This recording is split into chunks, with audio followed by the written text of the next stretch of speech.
What's up, everybody? I'm Marcus. I'm Ryan. And together, we are the Northwest Sports Fanatics. You already know what it is. It's our weekly NBA Power Rankings. It's crazy. We're coming down to the end. We got about 6-7 games left. It's getting pretty crazy. Playoff time. We're getting real close to the playoffs, so we're going to have to wait and see. So let's kick it off. Number 5, Cinco. Number 5. So this is a team that we haven't mentioned all year. They're starting to gain some ground. And even though they don't have their best player all year due to injury for the most part, they are finding a way to win with other X factors. And we're talking about the Chicago Bulls. The Bulls. Right, the Bulls, right? 43-32. They're starting to get a little bit hot at the right time. They're 3-0 last week. You beat the Celtics and the Hawks. Games you should obviously win. Joakim Noah, I mean, what can I say? This is one of the best players in the NBA, hands down. Multiple triple-double games this year. The true heart and passion of the team, the leader, besides Derrick Rose. It is Derrick Rose's team still, but Joakim Noah is finding a way to obviously bring that leadership and help them win games. They brought in Jimmer Fredette, obviously just recently to help him with some scoring. Jimmy Butler, Taj Gibson, Kirk Hinrich. I like what they're doing for him right now. I don't know how deep they can go in the playoff run, but they are making some moves now and actually playing with a little bit more confidence. And what can you say? You got a top 5 coach in Tom Thibodeau. I love Tom Thibodeau. He's very aggressive in the way he plays. Calls the plays. Very demanding. Very demanding, right? But they're making some moves right now at the right time. So what have you seen with the Chicago Bulls? With the Chicago Bulls, I like their blend of vets they got there. Also, don't forget about Mike Dunleavy Jr. Right. He's playing out of his mind right now. Yeah. Like he's back at Duke. With the Bulls, it all comes down to Mr. Joakim Noah. For me, he leads the league in heart. And as of right now, he leads the league in triple-doubles with 4. And he has 6 for his career. Unbelievable. And the thing is if you watched him like both of us did in college when they won championships at Florida, he didn't really look like a player that was going to be as good as he is now. Yes. We kind of saw a Tyler Hansborough kind of player, scrapper, but he really took his game to that next level. And I think that's really got most fans impressed that he's taken his game step by step, year by year. And to get triple-doubles for Joakim Noah, to me, is amazing. That's awesome, man. To watch him grow to the player that he is now, and if he doesn't make first team All NBA, man, it's a travesty. Right, and arguably you could say he is the best center in the league. I mean, arguably you could say with Roy Hibbert and some of these other players, Dwight Howard that you have. But I mean, based on passion and heart, to me, if I was collecting a team and I was building a team myself, he would be one of my first picks that I would draft. Just based on his knowledge of the game, his heart, and he makes everyone better. And a great passer for a big man, awesome too. Passer. So, shout out to the Bulls. We got you at number 5. We'll see if you can move up in the rankings. Let's go to number 4. Quattro. Now, this is a team that's had their ups and downs, right? But they are starting to click at the right time. They're taking advantage of other teams losing and not playing so well. Losing, I'm talking about the Indiana Pacers. Okay. But the team that we have number 4 is the Miami Heat. The Heatles. The Heatles, right? You're 52-22. You're starting to tighten up your defense a little bit. It's about time. You went 3-0 last week. You played the Bucks, the Raptors, and the Bucks. Teams that you should take care of, even though the Raptors are on the up and up. The big 3, King James, Dwayne Wade, Chris Bosh, 61 points per game. Wow. We're talking about the best big 3 in the league, and it's not even close. All right, X factors right now to me, Ray Allen. Right? Starting to get that 3-point percentage a little bit better, right? He was struggling really bad. You got Chalmers. They demand a lot out of him. If you notice in Miami Heat games, LeBron is on him all the time. He yells at him all the time, but I know there's a lot of love there. And obviously he's trying to make him better. And he's a winner. And he's a winner, absolutely, from Kansas. Go back to Kansas. Right? And Michael Beasley. Not really. A lot of people are talking about him right now, but with those 3 players, 25 points per game, very solid. And another X factor to me is Chris Birdman Anderson.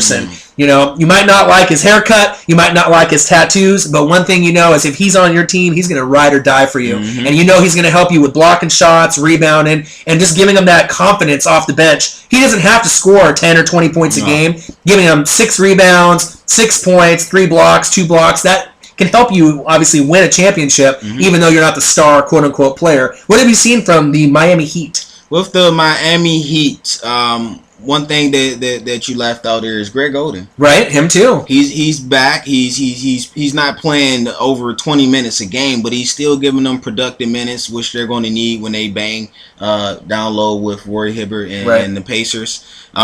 Right now, believe it or not, the Heat are tied for the number 1 seed with the Indiana Pacers. Finally caught up. And all of that talk about the Pacers, we need to get home court advantage, and all these things is just going down the window. They've been horrible the last 5 games. Right. And Dwayne Wade's health, that's the key question mark. Everyone thought he was out because of his knee issue, but it's not his knee, it's his hamstring this time. Right. So hopefully he can get back healthy and get back being the D Wade, a.k.a. the Flash that we know come playoff time. Right, and you can't rush an injury like that. Yeah. So, obviously we give a lot of credit to Pop with his rotations and who he plays and when he plays. But shout out to Spoelstra. Yeah. I mean, this guy, you got to think, you're managing the best player in the NBA, right? One of the best shooting guards we've ever seen, besides Kobe Bryant, in Dwayne Wade, and Chris Bosh, probably the most underrated superstar in the NBA. Because I guarantee you, if he was on any other team, he could average 20 points, 10 rebounds easily. Easy, yeah. We're not even talking about trying. So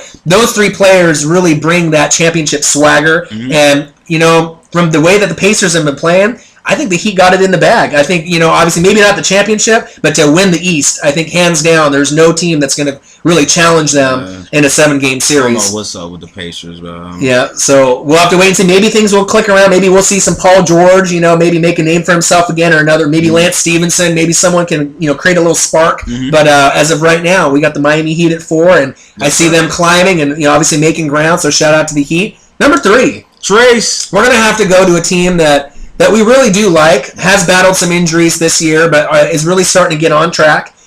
The Oklahoma City Thunder. Yes. All right. So you're 54-19. Very impressive. 2-0 last week. You beat the Kings and the Jazz. Teams you should win. You play the Spurs tonight. Showcase game right now on TNT. KD, a.k.a. Slim Reaper, doing things we haven't seen in many, many years. This more than 25 points per game streak is still going. 32 points per game. Unbelievable. We haven't really seen numbers like that besides maybe like a Kobe or like a Jordan. Kendrick Perkins, we just saw on TV a little while ago. He's back from the injury. Huge X factor for them, even though he doesn't put up a lot of points. But leadership, defense, some block shots. And to me, Westbrook kind of had that injury bug going for a little bit, and then he came back, got injured again, but it looks like he's starting to stay a little bit healthier. Ibaka, Reggie Jackson, Caron Butler playing well. But one thing that we mentioned before in the last couple of weeks that I don't like, Jeremy Lamb's production is going down. His minutes are going down. His numbers are going down. Now he's only averaging about 8 a game. For me, I think if they want to beat the Clippers or the Spurs, got to give this man some playing time.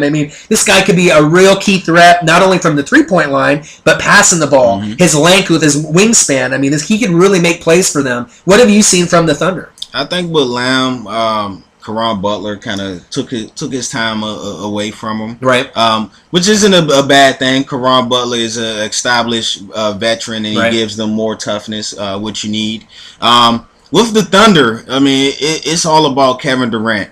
He's the first player since Michael Jordan to average 30 points in 1 month. Unbelievable. That's unbelievable. Kevin Durant, his last 2 games, he scored 60 points, but get this, on 24 shots. Wow. Holy moly. So that's 12 shots a game that is taking him to get 30 points a game. That shows you that he knows how to get to the three-point line. His three-point shot has gotten a little bit better too as well. And the thing is when you watch his games, there are times that he ball hogs it at times because there's not any scores on the floor, but for the most part, he doesn't really ball hog it that much. He just really takes what's given to him, passes when he needs to, and that's, to me, makes it more impressive than LeBron this year. Yes, that KD is really taking his game to the next level, and the separation between number 1 in the world and number 2 in the world has gotten a lot closer. It's not really this huge gap like it was before. And you better believe KD will have some rings before his career is over. Will it be this year? That's yet to be seen. But it would be really sweet to see if the Thunder, right, if they can get past the Spurs, and if it was Thunder, KD versus LeBron. Because I know, once again, America wants to see that matchup. But shout out to the Thunder. Do you have anything else you want to mention about the Thunder? Nah, that's all for the Thunder, man. All right. When the Thunder, Kevin Durant, that's all you got to say. Right, a.k.a. Slim Reaper, a.k.a. Durantula, a.k.a. MVP, a.k.a. breaking records all day long. So let's shift over now to number 2. Dose. We're going to have to go the team that in L.A. that we always mention that is not the Lakers, Lob City. Lob City, the Clippers, right? 4-0 last week. Nice week. Nice week for them. They beat the Mavs, you beat the Rockets, very solid teams, right? You beat the T-Wolves, and they're kind of up and down, but then you beat the Suns. So you're really beating these quality teams at the right time, 31-5, best home record. Doc Rivers' impact sensational. You can already tell that with Doc Rivers there, you're sitting at very high in the Western Conference. Without Doc, I guarantee you wouldn't be sitting number 2 or number 3 in the West. No way, no how. You clinched the Pacific Division pretty easily. That's Congratulations. Congratulations to the Clippers. You know, you have been a laughingstock for years and years. It's nice to see them turn the corner, turn the page, and obviously be great. Blake Griffin, 24 points per game. I like what I'm seeing from him. CP3 starting to get back on track. DeAndre Jordan as well. The big three is averaging about 53 a game. I would like to see that about 60 or so because they're going to need those extra points. X factors to me right now, Jared Dudley. Right, you don't hear people talking about him too much. No. Obviously, Matt Barnes, I talk about him pretty often, but I think he could be a real key factor in Darren Collison. And, you know, obviously, he's a real key factor for them. And this is not including, obviously, the big men that they got, Collison and Steven Adams, that we need to talk about as well. But to me, those 3 players are the X factors because what you get out of those 3 players could be the difference between winning Game 6 and Game 7 or losing Game 6 and Game 7 and having your season end. What have you seen from the Clippers? With the Clippers, you know, of course, right now, just like every NBA team, they're fighting the injury bug with Blake Griffin and JJ Redick still out. Yeah. But the one thing they did get back, Jay Crossover, Jamal Crawford, 6th man of the year. Go ahead and stamp that. Get that man his trophy. He's averaging 18 points, 2 rebounds, and 3 assists. And even without Blake Griffin, the Clippers keep on winning. You know what's crazy? How many points per game would Jamal Crawford score if he was a starter? Maybe not even on the Clippers, but on a different team. It makes you wonder if he can score 18 or 19 off limited time on the bench. I mean, obviously as a starter, if someone goes down with an injury, you can plug him in there. Right. And, you know, it's pretty amazing that at his age, he still looks the same. In the league forever. Right? You look at his picture from his rookie year to now, the only thing that is different, his baby face is the same, the tattoos. That's pretty much it. He's got more tattoos now. But the ageless wonder, right, Jay Crossover, Jamal Crawford, shout out to you. Yes, sir. Right? You are going to be a key factor for the Clippers if they want to knock off teams like Houston, the Spurs, the Thunder. You're going to have to really step up your game to obviously have that key run. Yes, sir. Anything else you want to mention about the Clippers? Breaking news, Deshaun Jackson to the Redskins. How you love that? Wrong sport. Oh, my bad. Wrong sport, but I'll let you slide with that one. All right, and so we're gonna go to number 1. Number 1, Uno. Let's drum roll, please. We are going to go with the team that no one expected to be here at this position at this time of year, the San Antonio Spurs. Oh, geez. 59-16, 3-0 last week. You beat the Pelicans, a very solid team. I like the Pelicans. Right, up and coming. Yep. You know, they're not there yet, but they're getting there. The Pacers, you know, took them, you know, blew them out. Pacers. Right, and the Warriors, still an up-and-up team, a playoff team. You know, not as good as last year's team. 3 solid victories. Right, 3 solid victories. Now get this, 19 wins in a row. Check it. 19 wins in a row. They're going for 20 tonight, and we're deep in the season right now. And a key stat that I thought was pretty amazing, out of 6 franchises in NBA history that have won around 19 to 20 games in a row, check this, 4 of them have won the title. Wow. So pretty damn good odds that if you're winning that kind of streak, and the thing is a lot of these teams that have this streak, it's not at the end of the year. It's usually about the middle of the season, before the All-Star break or a little bit after. So that's what makes it very amazing to me with Popovich and obviously his rotations. They do play the Thunder tonight, like I mentioned. The big 3 is averaging 44 points per game. Duncan, Ginobili, Parker. Ginobili's not playing tonight. They don't need him. They can still win without him. Yeah. To me right now, the X factor for the Spurs, Kawhi Leonard. Hey. Right? This is one of our favorite players, you know, in the NBA. You know, he's kind of broke out in the playoffs last year, and obviously to me, he's the best player on the team. I know it's kind of hard to think that when you got 3 Hall of Famers in front of him, but for young talent, he's really stepping his game up. He got injured earlier in the year. Yeah, that kind of set him back. It's kind of set him back, but he's starting to get acclimated to the offense. About 12 points per game that I was mentioning, but he does things that you don't see on the stat book. Diving for loose balls, getting charges, you know, making the good pass at the right time, not turning the ball over, listening to Pop and setting up plays when you need to. So shout out to Kawhi Leonard and the Spurs. What have you seen from the San Antonio Spurs? The OGs. Spurs, the OGs, man. Kawhi Leonard, you the man, dog. You the man. With the Spurs, it's for them. With Popovich, is all about defense. Absolutely. So they have the 4th best ranked defense in the NBA, and right now they have a man on fire, and his name is Marco Bellinelli. He's on fire. His last 2 games, check this: 10 for 14 from the 3-point range. Woo! Fire. He can't miss. The depth that they have this year is so much better. Yeah. And to kind of offset the injuries that they had this year, and you look at that team. Danny Green was out, Parker was out, Right. Ginobili was out, Kawhi Leonard was out for a while, Right. And you look at the standings, and they sitting with the best record in the NBA and going to hit 60 wins. And the crazy thing is we were talking about it too. Their home record and their road record is almost identical. Yep. You're talking about 27 wins, right, at home, 27 wins roughly on the road, and about 8 losses on each side. I mean, who does that? Who gets 27 wins and 8 losses on the road? That's Popovich, man. Go ahead and hand that man the coach of the year. Stamp that. And it's crazy too because we thought the Spurs were pretty good last year, but if you really break down the tape this year and the coaching, this team is better than last year's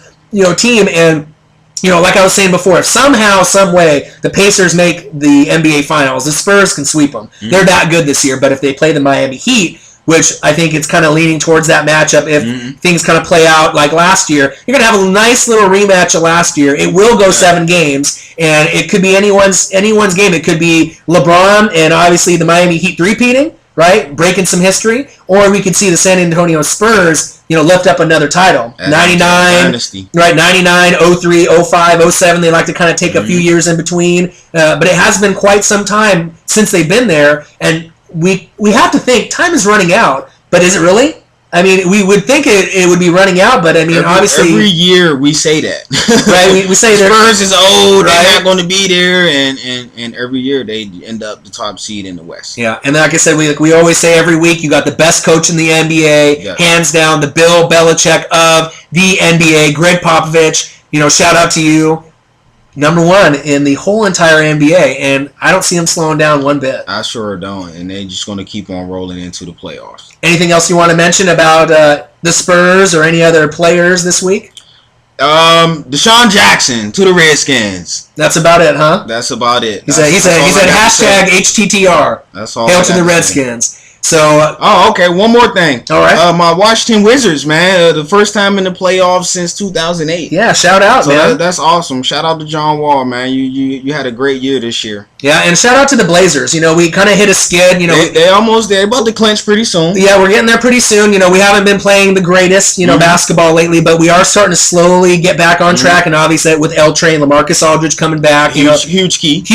And we'll have to see if Rip City can keep winning, and keep making some believers out of us here in the Northwest. So shout out to Northwest Sports Fanatics. Shout out to all you. We really appreciate all the love and support that we're getting. Share the share the page, please. Yes, please. Like the page, tell a friend. Tell a friend to tell a friend. And like I said, we're going to have more articles and videos up for you. Shout out, Northwest Sports Fanatics. Deshaun Jackson to the Eagles. To the Redskins. Sorry, my bad.